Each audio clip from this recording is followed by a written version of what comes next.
Janny B. Today is my first day of counseling.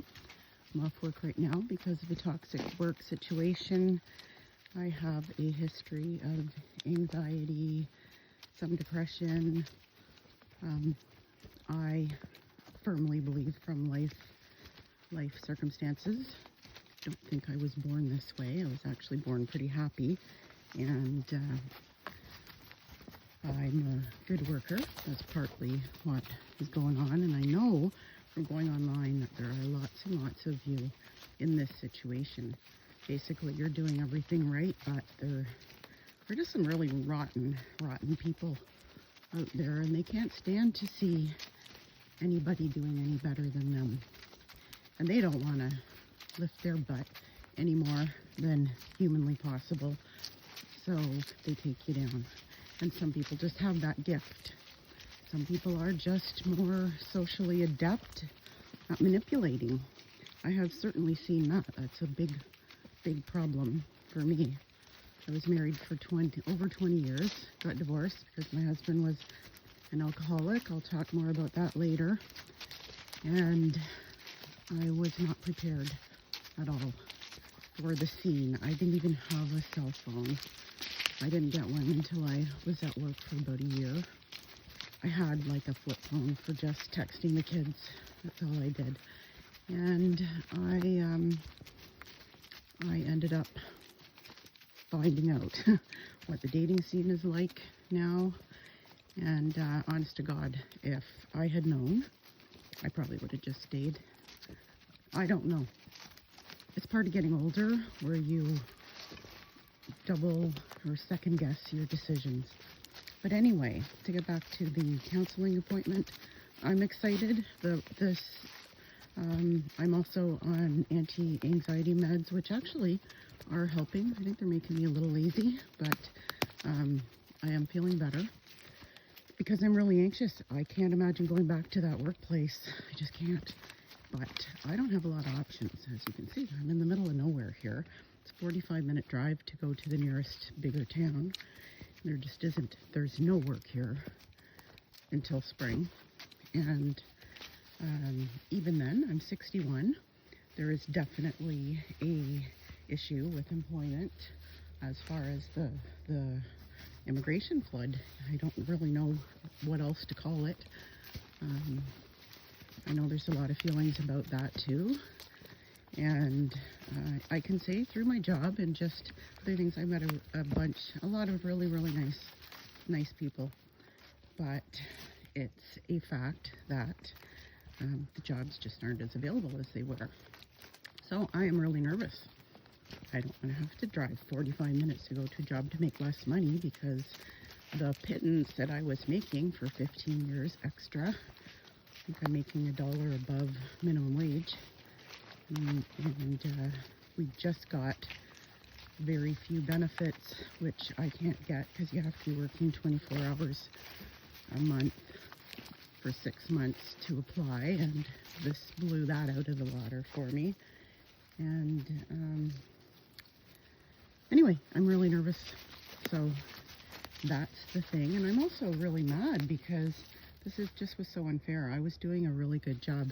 The bottom line on it was that my front-end manager is a drama queen, and the more drama you can bring to her, the better she likes you. We have 3 new people on the front end. It used to be just her, and the rest of us kind of stuck together, so it was okay. But a couple of years ago, pretty much every decent person left. I really enjoy working with the students, except for there was one, and she would go to her and whine about stuff, and I still don't know how I ended up being the scapegoat because I was really good to her. That's partly what else bothers you. You can be good, you can be a good person, you can be good to everybody, you can work hard, and I was working hard, but I manage, and I say that in quotes because there's a long story around that too, but I was trained to manage the garden center, and basically they took my whole $1 I was making for doing it away right after COVID when minimum wage went up because the boss, I guess, decided I was making too much money. And but it isn't even that. That's the way it is. For those of you that don't know, if you're working minimum wage, when the minimum wage rate goes up, you don't get, like say you're making, just for number's sake, if you're making 17 and it's 16 and it goes up to 17, you don't get a raise. You get nothing. You don't get 18. Your pay doesn't go up proportionally to the minimum wage. And I actually didn't know that.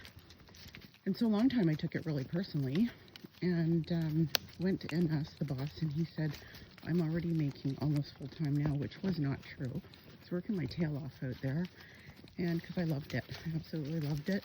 I wanted to make it the best garden center, and I did. But anyway, I hope you don't mind my ramblings. I think that it kind of helps to know people's situations because we can identify. So anyway, they were saying that I was taking long breaks out there because I had to water. You have to water. It's busier in the morning. I found it easier to put my breaks and my lunch together. Sometimes I'd come home. To check the dogs. I can do that. Have enough time to drive here, putz around for a couple minutes and drive back. But I was nervous because if it's really hot, I don't like to leave them in here. And I was having to shut the door and stuff like that. So I did that actually a bit last year. This year I wasn't doing it, but I did it once. And I told the girl that was there, she was like, there was somebody covering me. I did not take a long break. I was back.